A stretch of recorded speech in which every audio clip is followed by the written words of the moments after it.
Welcome, everyone. Good evening. I'm Shawn Smith-Cruz. I'm so excited to welcome you. Welcome to Sinister Wisdom's evening event, and I'm so happy to, on behalf of Sinister Wisdom, before we begin, let you know about this season because we have a host of different events that we're giving, and there are opportunities for you to engage with a range of lesbians that are involved with Sinister Wisdom. Because of how many of us there are, we're excited to bring it to you. And I also want to welcome you to this event because it's really warming us into our continued 25-26 event season. I'm in New York, so it's fall. It's the opening of the autumn season for us. And we have so many good things in store for you. And I'm looking forward to tonight's discussion. So welcome, welcome, welcome. I want to take a moment to acknowledge the fact that being in New York also means that I'm part of the ancestral and unceded homeland of the Lenape, Munsee, and Delaware peoples. With deep respect for the generations of care, resistance, and survival that continue to shape this land, I want to invite you to use the chat function here so that we can get geared up to using chat. And please share, if you wish, the land from which you are joining. And you can say hi to us. You click everyone or you respond to the chat box that just posted the link to the music. So please share with us where you're coming from or where you're zooming in from. Naming and acknowledging place connects us to one another. It reminds us that we gather across many homelands and deepens our collective responsibility to the lands and the peoples who hold them.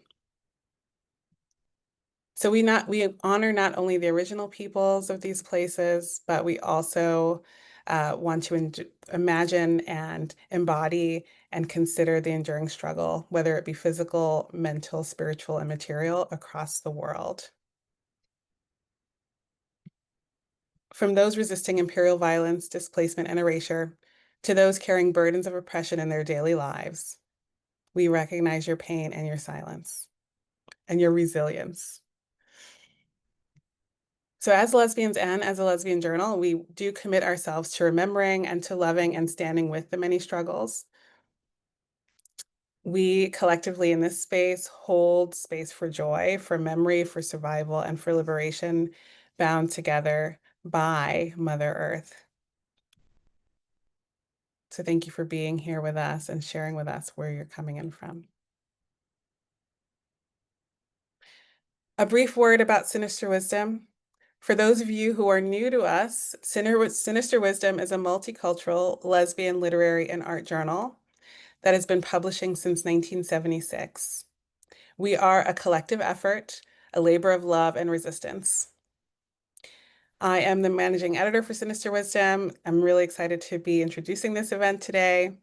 And what are you for Sinister Wisdom? Maybe you are a subscriber.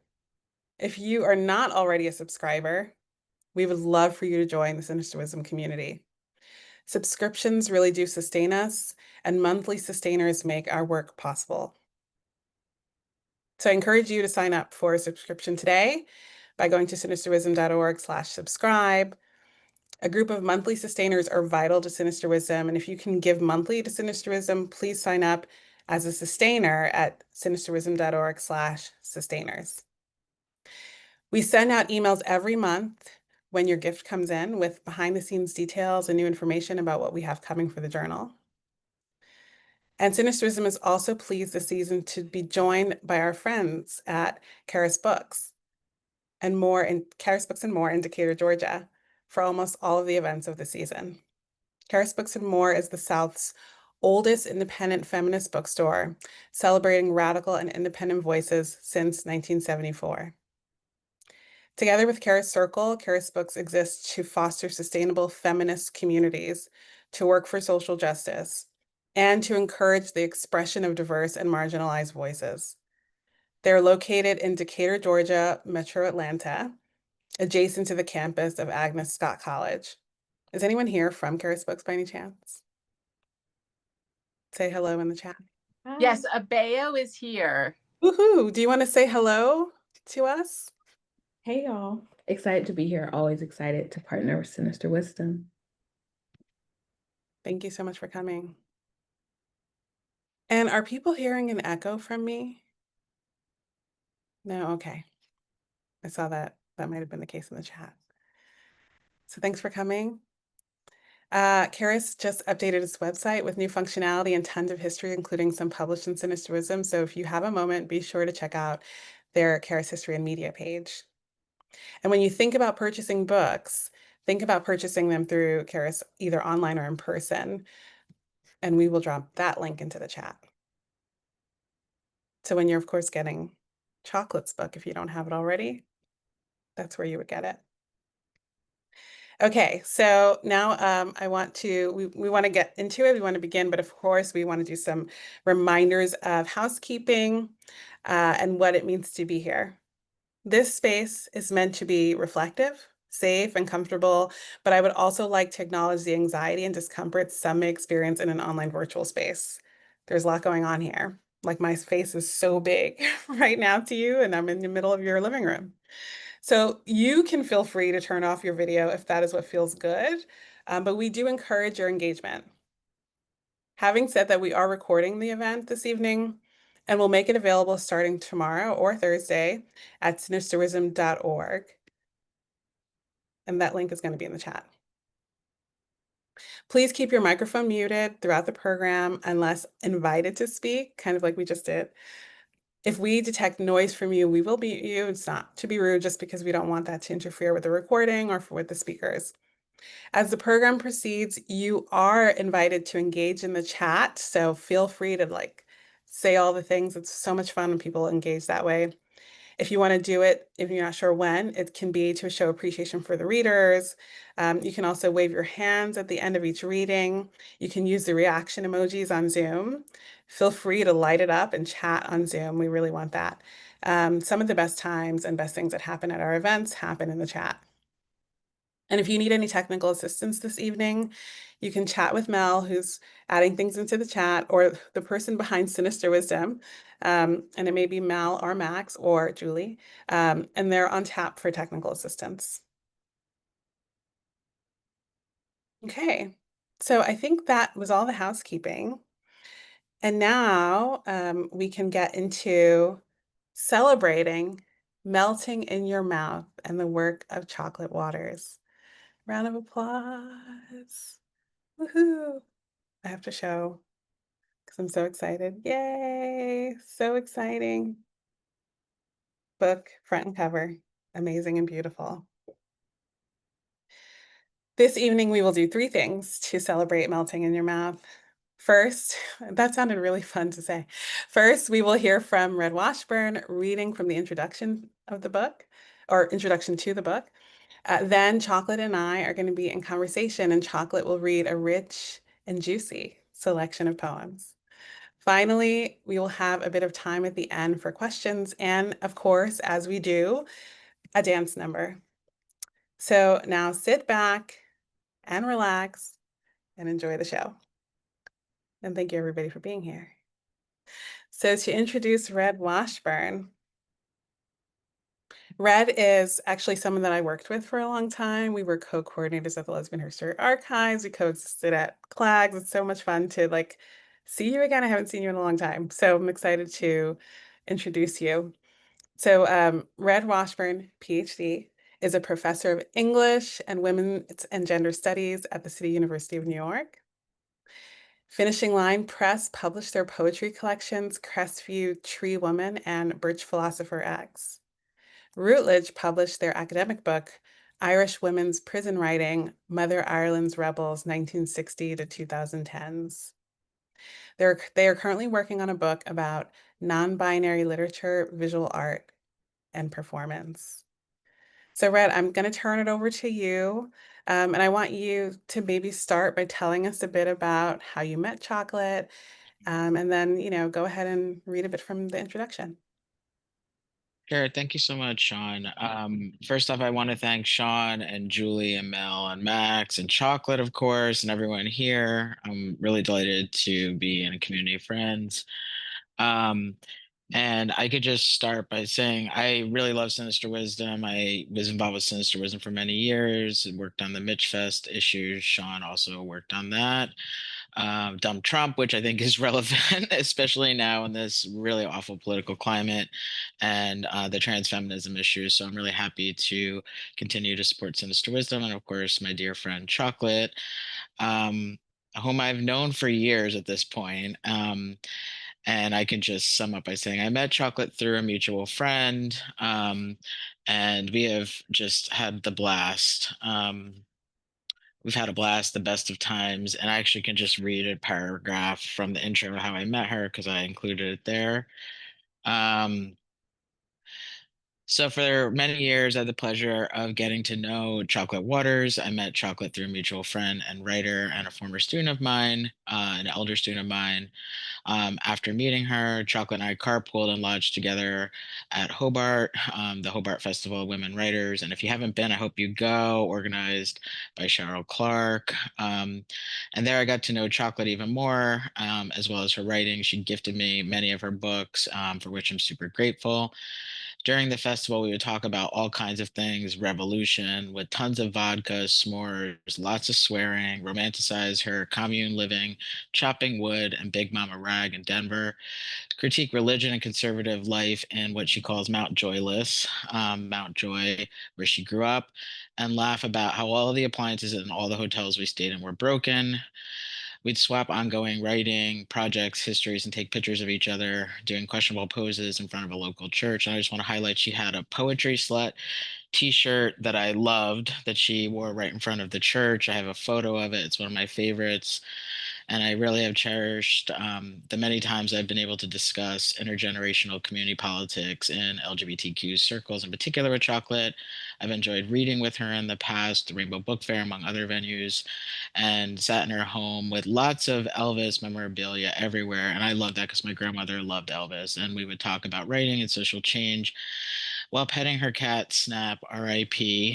And that's essentially how I met Chocolate.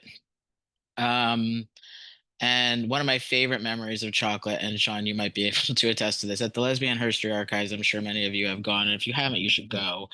When I was a coordinator there, people would just randomly leave out different things people had found throughout their research. And there's this poem, Pussy in the Morning, that I loved that would just make appearances every now and then. And I read it to Chocolate, and she one time left me an entire voice message on my phone singing it, the whole poem. And I really, really love it, and I still have it. So without further ado, I'm just going to read a short part of the intro. So Chocolate Waters' latest book, Muddying the Holy Waters. Oh, sorry, excuse me. Melting in Your Mouth, the early works of Chocolate Waters, my correction, was originally called that. I think they're both lovely, but Melting in Your Mouth is a mix of poetry, essays, and old family photos.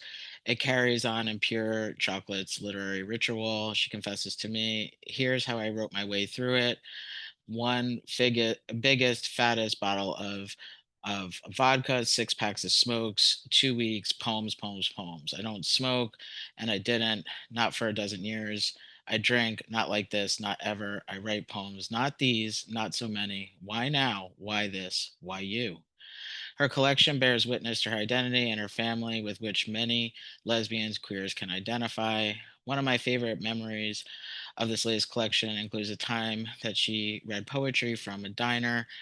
She would often share poems with me, waiting for our greasy fries and her stale coffee. I recall the number of heads and turned looks every time Chocolate would curse or really project her voice, and the horror when people realized that she was doing that as a 70-year-old dyke, accompanied by 40-year-old queer and trans friend who couldn't stop smiling and laughing in a very subversive way. And while I'm excited for her and her latest collection, I'm really just so grateful that her work is included as a Sapphic Classic in Sinister Wisdom. Thank you all. Thanks so much, Red. That was really great because, and I also wonder if there's a way to archive the voicemail that you have so that we can keep that forever because that sounds wonderful.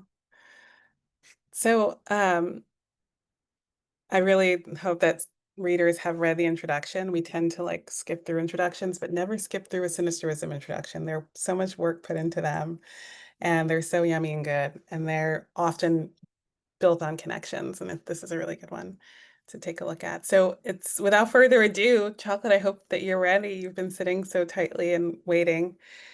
Welcome to the launch of your book. Ah, Hi, hello everybody. How are you? so good to have you here. And I'm going to, of course, read your bio, but wanted to give you your time on the screen. So welcome, welcome. And this is a shortened one. We have more on Chocolate in the collection. So Chocolate Waters has been writing and publishing poetry for over 5 decades. Her most recent collections are Muddying the Holy Waters and The Woman Who Wouldn't Shake Hands.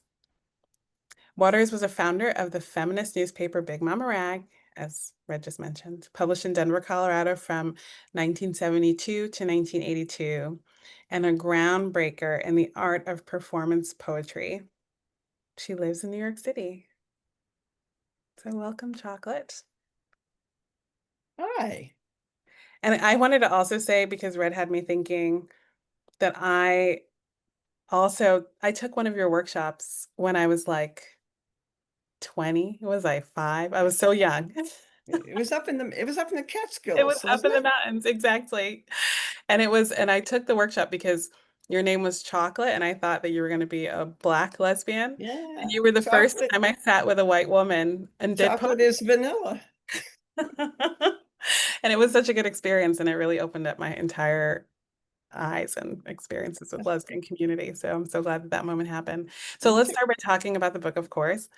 Um, it is a collection of your early poems. So walk me through us through your beginnings as a poet. Like what one got you to where you are, but also what got you to thinking about putting these collections together.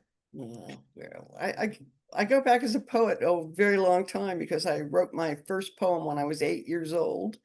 And the teacher made the mistake of posting it on the bulletin board. And so, being kind of a ham at heart, I thought, well, this seems good. I think I'll keep doing this. So anyway, a little later, I was still young and I wrote down, I still remember writing the word on a piece of paper that said artist.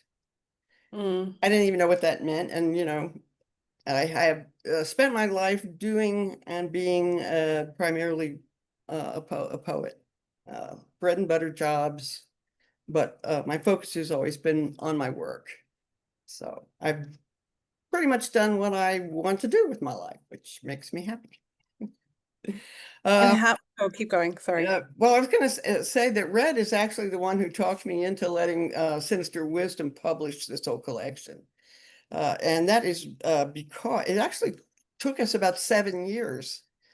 It goes back that far, I think. But I was reluctant to do that because each of my books is a different sort of, has a theme.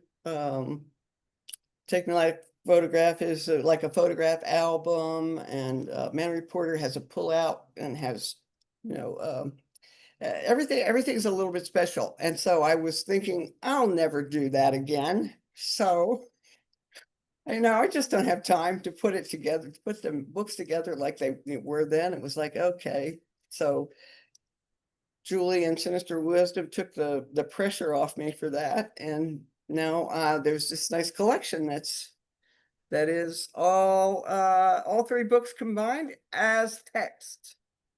But It really is, yeah. there's one picture, and that's my friend Janet Sergi. There. It is a really beautiful collection. Yeah. And I wonder if you could talk to us also before we even enter into the book. So we're going to get into it. I want to hear about the experience of performing your poetry in community and like how much, because part of publishing it with Sinister Wisdom is really anchoring it into the lesbian canon, the lesbian like landscape. Like here it is, it belongs to us now. It always has, but now it's really a classic. It's a Sapphic classic. And so what was it like to be immersed in lesbian community while delivering your poetry to the world? Um, It was wonderful. It's one of the best experiences of my life was traveling throughout the United States a few times and performing my poetry. Along with the first tour I think we did was with my dear friend Katie O'Brien, who was funnier, I thought, than Lily Tomlin. And the two of us had a blast. We traveled 5,000 miles from Denver. Well, I lived in Denver for 10 years, and all the way up the coast and all the way around and down and back again. And it was just a fabulous, fabulous time. And I believe that I may actually be the first white lesbian performance poet, because I had worked with a professional director at a man named Stan Heller, who recently passed away. But he's the one who got me into performance poetry, because at that time, like most people, poets would get up and read, and then a monotone kind of like this, and it was not very interesting at all. So I loved the challenge of doing. I mean, I used to be much more physical with my work than I am now, because now I can't move my body around quite as much as I used to be able to. So, but anyway, yeah, it was like 1978 is when I made that first tour, and it was wonderful being in all the different communities, because lesbians did not get that.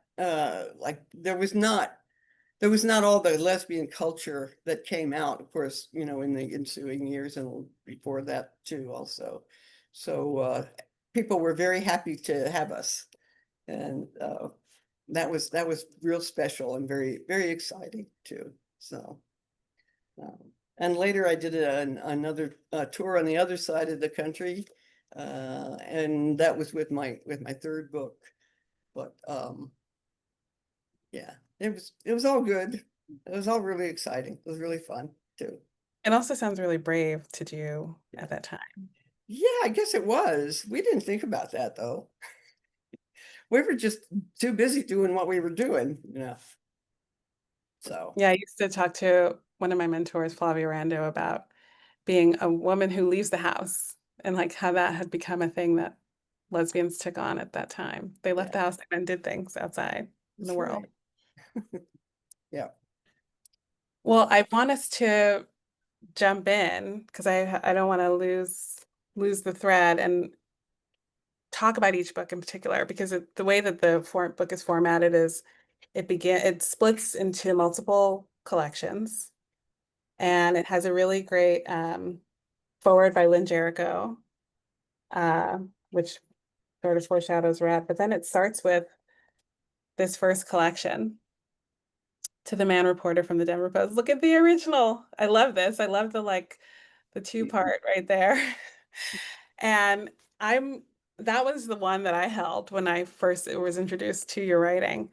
And I really loved the fact that it was this kind of like square collection, and it had texture, and the format of it was really unique. But I'm curious if you could tell us about the creation of that book and what the first collection in that book, how that came together. I was actually encouraged to publish myself, which I have continued to do. Sinister Wisdom's the first publisher that I have let publish me, because I like to have control of everything. But the Man Reporter from the Denver Post book, the first book, was challenging because at that time everything was layout and paste up. And I loved layout and paste up. It was really fun, but totally different from, you know, from digital. And we had the inside of the book was separate from the cover of the book, and the spine got measured wrong. So I had 1,000 covers and, you know, all the insides of the book that did not fit. So what we did, and this was actually the idea of Burge Hathaway, we stuffed it with pages of the Denver Post, front and back. You can see, can you see it? I see some newspaper clippings in there. Yes, yes, front and back. And at one point, the Denver Post threatened to sue me because they said that every one of my books violated at least 20 copies. 20 copyright laws. Yeah, 20 copyright laws. Yes. Yeah, 20 copies. I'm sure because of the content, they were like, what is this lesbian content inside of it? Yeah. Well, anyway, I wish they had sued me. It would have been fun.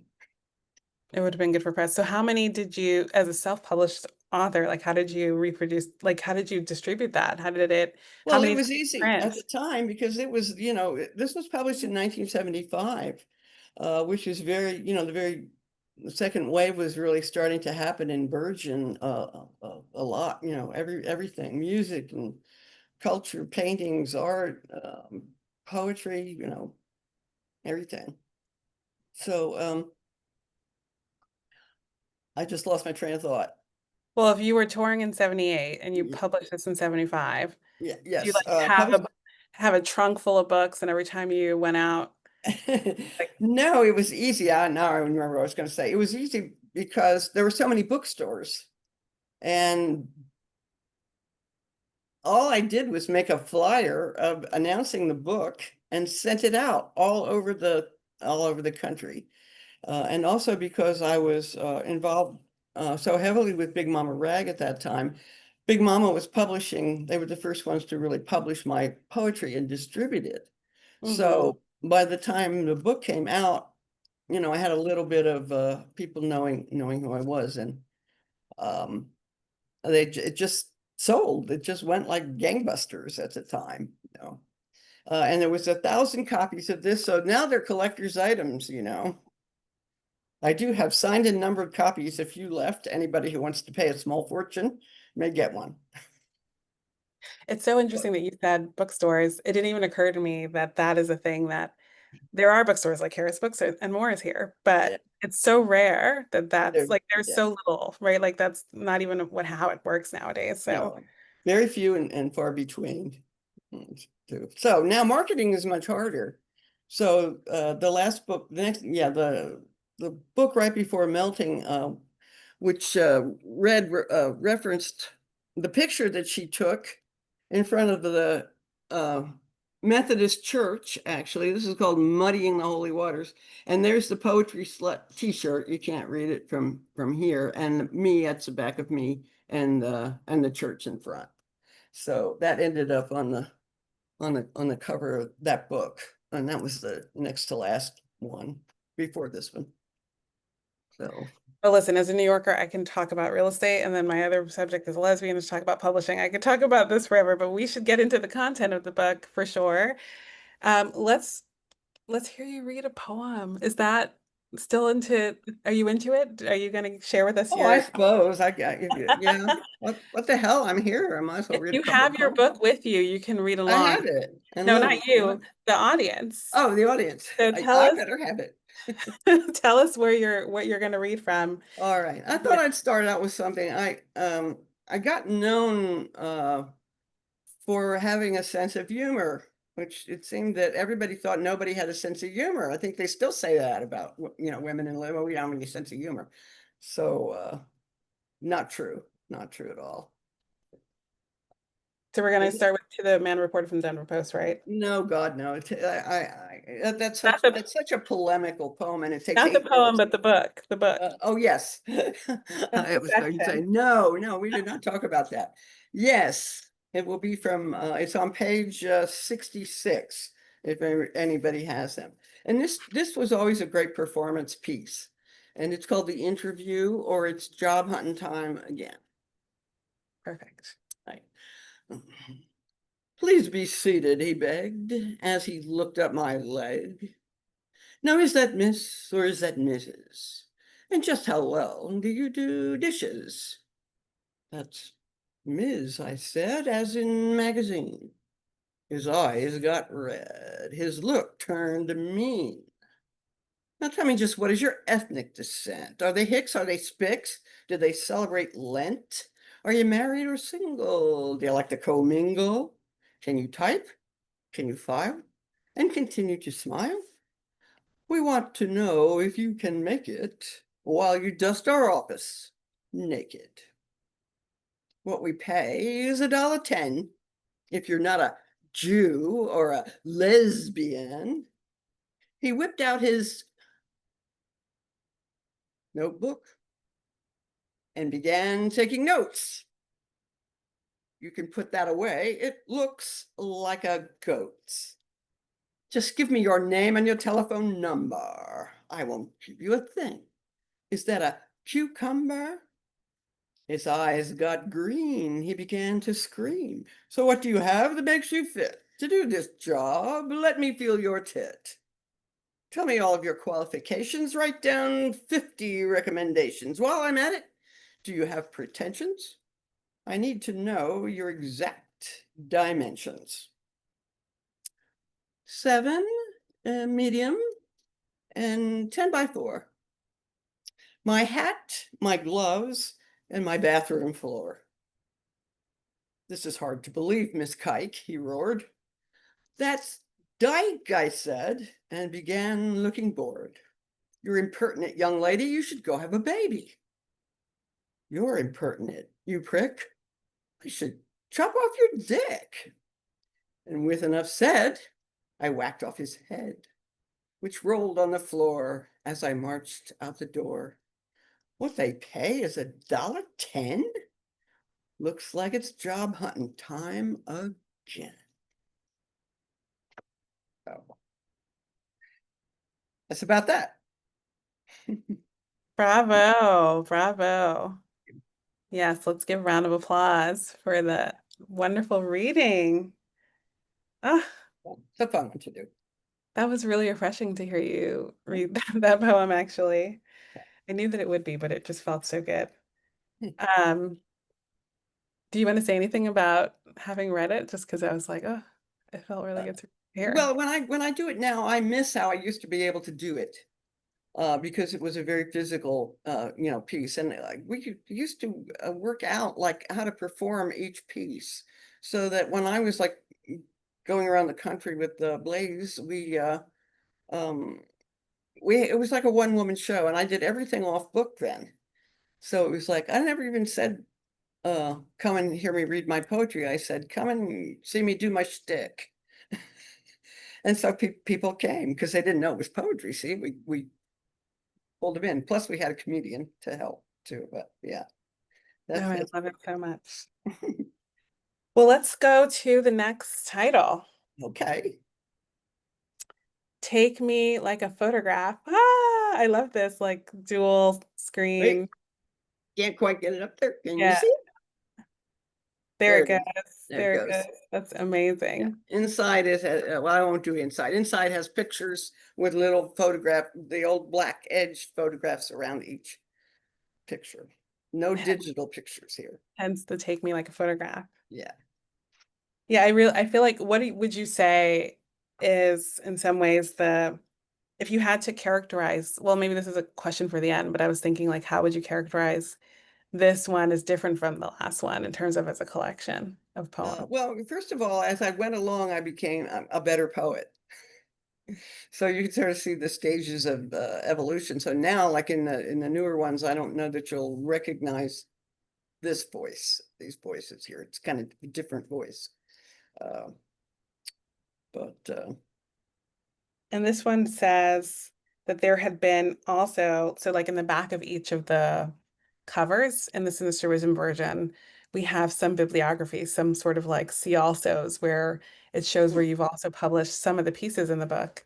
Okay. And in this one, you had many. You had The First Woman was included in My Lover is a Woman, a contemporary lesbian love poem book. You also had many journal publications of your book and of your poems. And I wonder if you could talk about what it was like to publish in smaller journals and if you have any stories related to that kind of work. Well, it really made you feel successful because, I mean, rejection, we all get rejection, no matter what field we're in, but writers particularly, I think, are subject to a lot of rejection. And it just happened that this was like the right niche in time that people wanted these poems. They were ready for this work. So that was exciting to see that the poems were actually taking off, and that meant something to people. So women mostly. Mostly women. And do Yes. you think that that happened more? Because I think there was definitely also some for the Man with the Denver Post, but like the difference between performance, like standing up and doing the one woman show Mhm. versus having the pieces on the page. Did you write for a particular genre, like the stage poem versus the page poem? Or do you Um, think they translate in both spaces? yeah, I don't know that I really thought about that at the time. I've just always worked to have a straightforward narrative voice. That's primarily my work is autobiographical. I mean, you can't make this shit up. No. So what? Yeah. It's kind of like being inside of the page. When you're on stage, you can communicate with people and you're sharing your story. Yeah. And then when Yes, you're and people also, I mean, when they hear me do the pieces, they're sometimes surprised because they don't, I try to make them pop off the page, but it's not like acting them out, really. I mean, it's a very different thing. So, yeah. and when you performed them, did you create the entire show? Like, were you the stage manager, the producer, the light designer? How was your team? I used to host a cabaret, for example, like 10 years ago or something, before I had a Yeah. child. And it's Yeah. a lot of work to put together a performance. Mhm. Well, when we were touring around the country, the people where we went to, the places that we went to were responsible. This is when I did the West Coast tour with Katie O'Brien. And so they did all that stuff, the advertising, putting it up, the lighting, and we would, go in and make sure that everything was all right. But sometimes we'd just do a bookstore, stand at the podium and, do it from there. But a lot of other times we did small theaters too, like small spaces. So it was a different kind of poetry then. Yeah. Now that everybody's a performance poet, I say I just want to read. So it's just the kind of reactionary fish I am, I guess. So I love that because there's a way, and it's true, like performance poetry has it's a different genre now yeah, altogether. they call it spoken word. Spoken word. So Yeah, I think your poetry, at least definitely that last one, it feels a lot of like storytelling. There's a bit of sort of like community mirroring and commentary that happens in it. And it mhm, feels very affirming, like, oh, that's my story too. yeah. Yeah, which I'm glad of because I felt if it was happened to me and I could relate to it, it probably would be able to, other people would be able to feel it also. So, and of course I had tons of lesbians. I was gonna say there must have been a lot of like flirting that happens at the performances, Mhm. actually. Yeah. I want to get into some flirt, some sexy. Let's find a poem and take me like a photograph. You And want me to do I wanna, don't you? I did you said you weren't gonna do that one? And Well, I said it depends on who is here. My sister's not here, so everybody else is fine, I guess. Now I want you to do whatever poem you want to do. All right. Don't feel any pressure by me. Okay. I'll go ahead and do let me see, I have it here. I wanna because it does have an interesting well, it has several interesting stories, but when I Okay, did well then this, that's page 110. For I'm those sorry.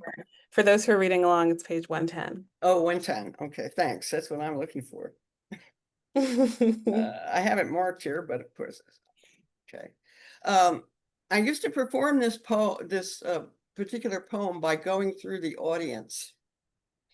And it's called I Wanna Come All Over You. Um, do it in a minute, but there was a woman I was at the University of Tempe who was in the audience. I think Jamie Anderson was in that same audience. You know, Jamie, wonderful folk singing lesbian musician. She was there. But there was one woman, as I was going around, I thought she was going to punch me. I can still remember the look of horror on her face as I went around the audience going, I want to come all over you. Want to put my face inside your mouth. Want to put my mouth inside your legs. Want your face all over me. Will you let me? Will you open up your legs? Let me tell you that I love your legs, especially when they're open. Listening to my mouth, listening to my hair, listening to my lips, my tongue against you. Did you know I love you? Love the way you smell. Want to smell you? Want to taste you? Want to eat you? Want to love you? Will you let me? Will you come?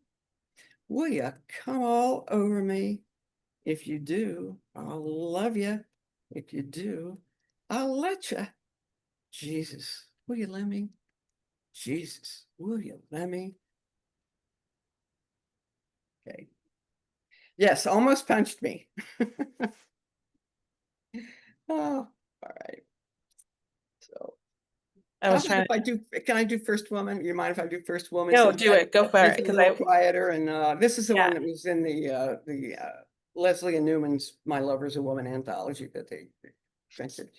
So this is true. And it's called First Woman. First woman, your name was not Eve. You did not offer me apples. You touched me. I quivered, then suffered, then regretfully threw up. I denied you more than 3 times. You confessed to your priest, who laughed. You confessed your love to me. I did not laugh when you threw me out of your life like an apple. I wrote you a love song with a man's name instead of yours. First woman, your name was Sharon. I sprang half-grown from the touch of your first woman's hands. I did throw up. It's true. God. I mean, this is when I was in college, so it was in the late 60s, probably, and there was just nobody. Nobody that, we were all, it was very underground, undercover at that time. And I also did the love poem, that love poem, or one of the love poems, not that one particularly, but with a man's name. That's when I first started performing when I was in college. And there was a nice coffee house there that I went to, and I played the guitar then too, and sang folk songs. Yeah, okay. multifaceted performer. I love that. Well, I'm not a very good guitarist. But I also really I can no, sing one level, one note. I can sing 1 or 2 notes, but that's it. well, I also appreciate that you're like you almost impersonate, like you do multiple voices. You kind of like have character dialects, and then you are speaking to someone in the poem, or there's like other characters in your poems, and you really have the reader or listener think about the players that are in the world in a way that I think is done really specifically to your work, which is kind of what your work has taught me. And I appreciate that. I know I'm like, do we have time for one more poem in this collection, or do we have to move on? Oh, I wanted to do a lesbian fable, but it's just so much fun to do, and but it'll take a couple of minutes, like I 3. think we have time. I'm Think we gonna have say time? we do. All right. Yeah. Well, this is especially dedicated to all the women who lived through this era, because this is how it was then. It's a diagram of relationships, really, and it's called a lesbian fable, to be read quickly and without feeling. Once upon a time, Deirdre loved Carol.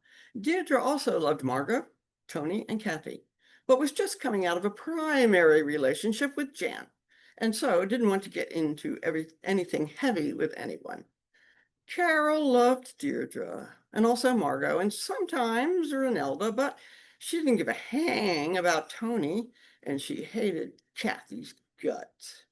Actually, Carol loved Deirdre best, but Deirdre wasn't into loving anybody best and claimed she was equally non-committed to them all.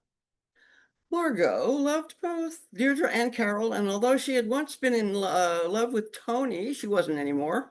Tony was in a primary relationship with Lally and had once loved Margot too, but had gotten so into Deirdre that she couldn't relate to Margot at all, and Lally wasn't really interested in any of it. Kathy was just finding out about loving women, but claimed she didn't really love women. She just loved Deirdre.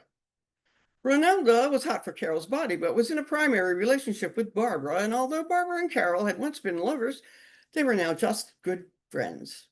Tony and Lally were the only ones who lived together, and they had been doing that for at least 6 weeks, so it wasn't any big deal anymore. Jan now lives by herself too, but she's not important in this story anymore, so we'll skip her. One night, Carol just happened to be driving past Deirdre's house at 2 o'clock in the morning and just happened to notice Kathy's car parked in front of the house. Actually, she wasn't positive it was Kathy's car, but the Lily Tomlin for President bumper sticker on the windshield in a Ford neighborhood gave her a pretty good indication.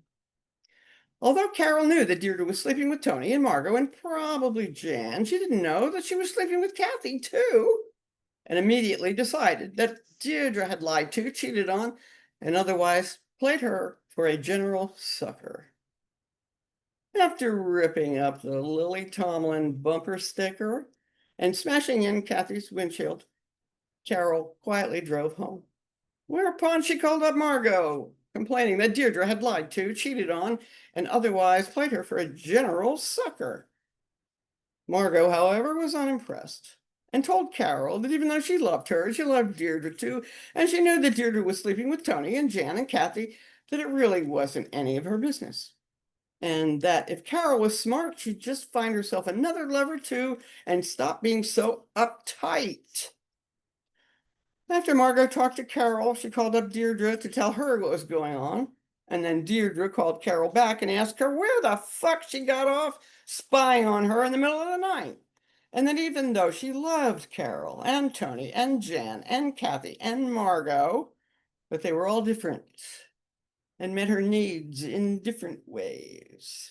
And none of the relationships was more important than any other. And furthermore, none of the relationships had anything to do with each other. So why didn't Carol just stop it and stop being a general tight ass about it all and go sleep with Kathy too, if she wanted to? When Deirdre hung up, Carol called Renelda to tell her she would not be seeing her anymore and to please give her regards to Barbara and also to Jan and Tony and Lally and Margot when she saw them again. After leaving a hate note to Deirdre and another one to Kathy, Carol packed up her things and left for South America, where she went to live in a cave with a gay boy who had once been friends with her brother, but who was now only relating to bats and stalactites and hoped to live there happily ever after. I have to tell you a funny story about this. All I did writing this was diagram. Everybody has the first initial was their real name. I just diagrammed what was going on in the community at that time. And that's what we were all up to, you know. This one and that one, and then this one, and then the other one, and then like, let's have one for breakfast and one for lunch, and then another one for dinner. It was me. It was Sounds delicious. Well, it took a lot of energy, and also, you know, we learned pretty quickly that it's not very easy to have multiple lovers, especially if you're serious about, you know, one person. And actually, if you just be monogamous, but we weren't, and we didn't. But nowadays, people think they've invented non-monogamy, so I love to see it in this book. It's wonderful. Yeah. All right, we only have 10 minutes left. I don't know Okay. where the time went, Charlotte. Oh my goodness. We Okay. have a whole nother book to get to. All right. Let's do our hold up. Okay. Parting New Waters. It's actually a blue cover with Grape. burgundy grape. There, can you see it? Yes, there it Okay. goes. Yeah, I it's love blue. that. Okay. All right. Yeah. So tell us about Charting New Waters and Well, what it Charting New Waters was actually my most difficult book because we were supporting everything that women did at the time. I mean, we went to women dentists, anywhere we could find a woman who was doing something, we went to her. So I learned about it was called Ix Daughter Press, and I think it was spelled Ixdatter, and they were based in Seattle. And I wanted my book to be put together, all the physical part of it and the printing and everything. Well, I wanted it to be done by women. So I sent, along with money, all of the layout and pay stubs for the book.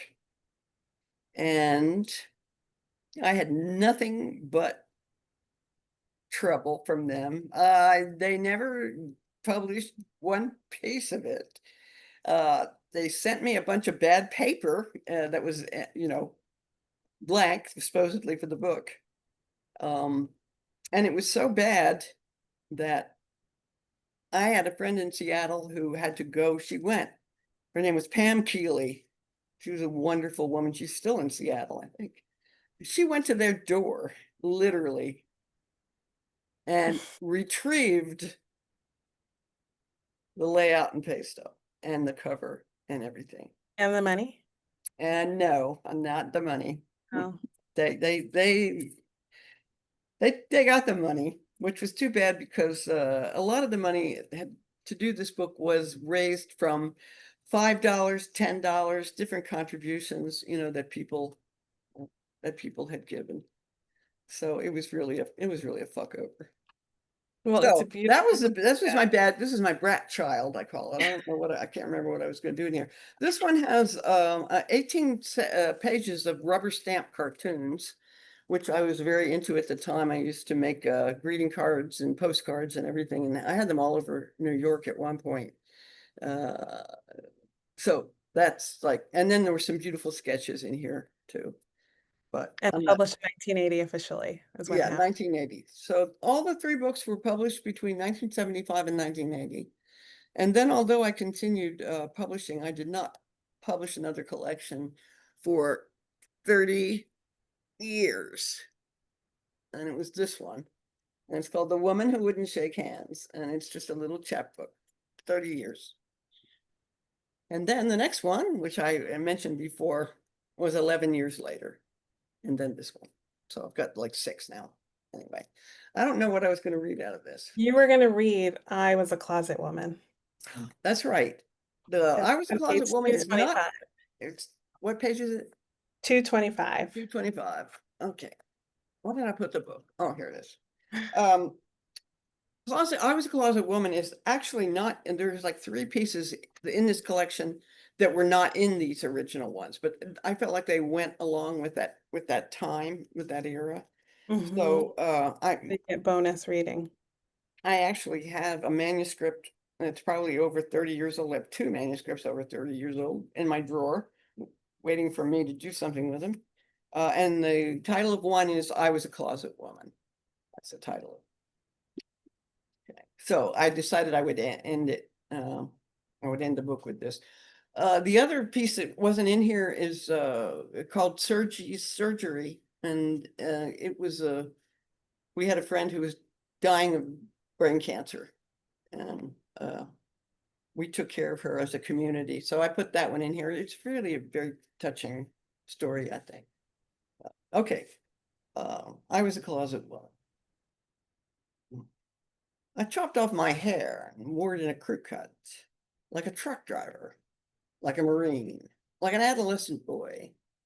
I didn't want anyone to find out that I was a closet woman. What if they found out I was a woman?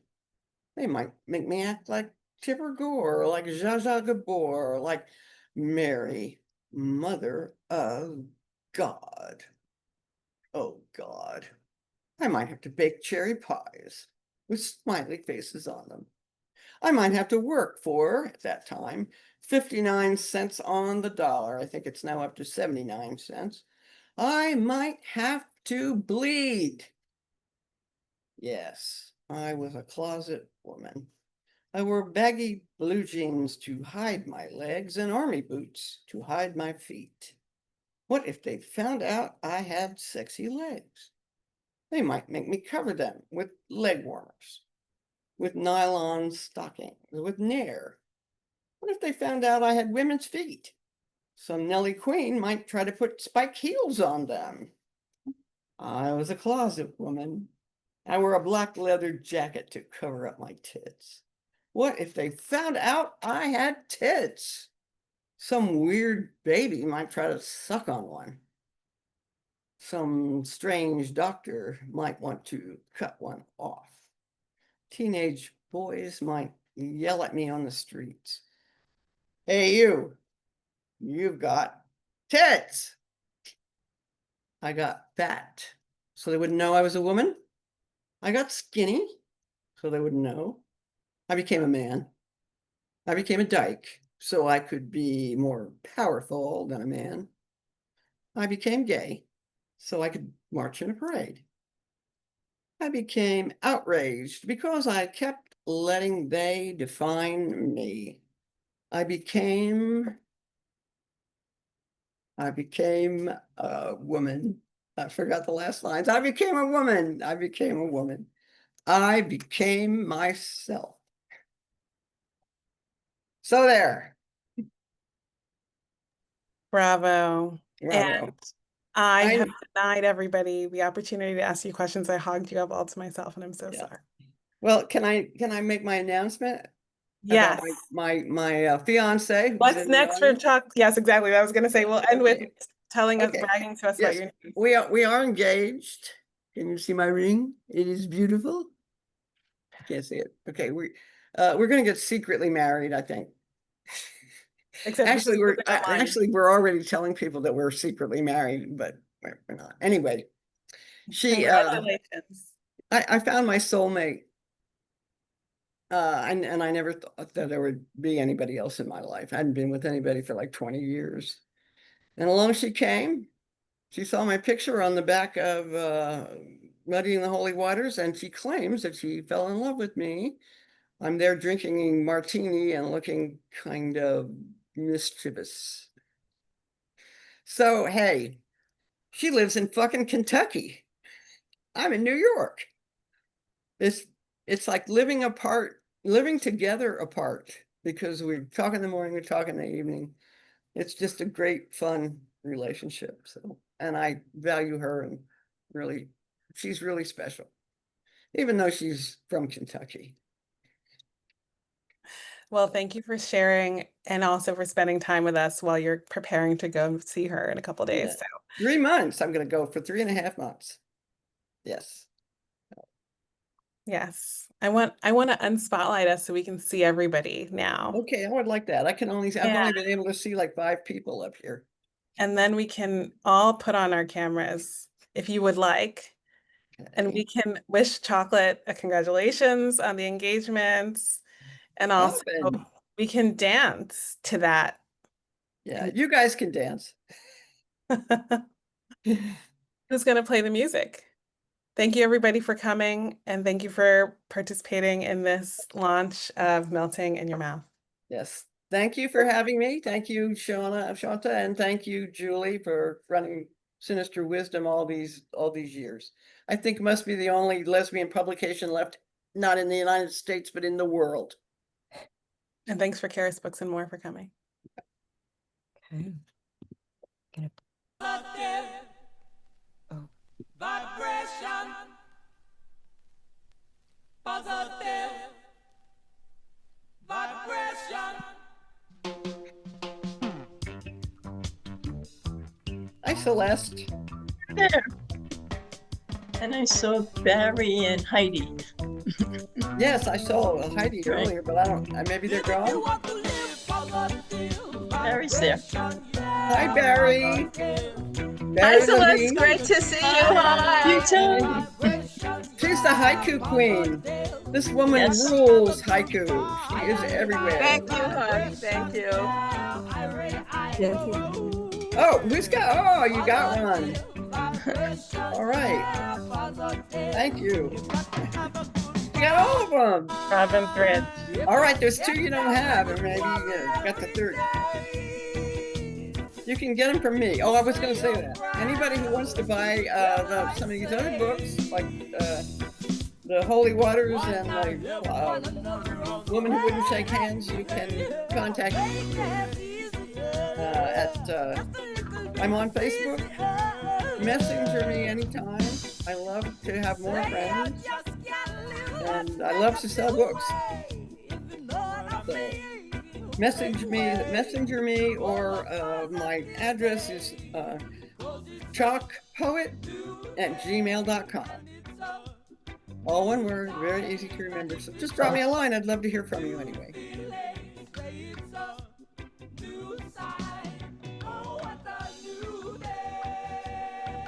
I don't see anybody dancing. Like, you're gonna make me get up and dance, aren't you?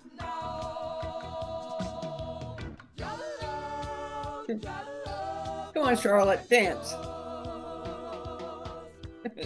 No. Charlotte is a musician in her own right. She's Charlie866 on TikTok. She's got 1 million followers, and all the lesbians in the world are after her. All her TikTok people, which scares her. But I'm very proud of her. She's a wonderful musician and has a beautiful voice. So just go and listen to her sometime. Who has this? Who has the TikTok? I want to know. What? Did somebody Who say has the something? TikTok? TikTok, yes. Tic-tac-toe, Yeah. I call it. Yeah, Are you on it? Did you guys- Charlotte's on it? Yes, that's what I was trying to tell you. She's Oh. Charlotte Smock, and her handle username is Charlie8266. CHARLI 8266. And I am also on TikTok. I've been doing lots of performance videos on TikTok with Charlotte, doing the technical end for me. So if you just look up Chocolate Waters #1, there's another Chocolate Waters who is impersonating me, who has my picture up, claiming to be me. Crazy. I don't know why. Yeah. But anyway, I'm Chocolate Waters 1, so you can see stuff. Thank you. Thank you, everybody. Really enjoyed it.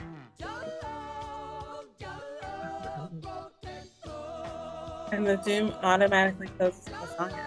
So Does it go off? it's like Automatically? shuts down Yeah. automatically. Can I get a copy of the recording? Yeah. You will. Yeah. Send it to what is, that one that has the big one, we care, we buy. What is it? I can't remember now. You know what it is. You send big files to it. I'll tell you what it is later. I know what you mean. Yes.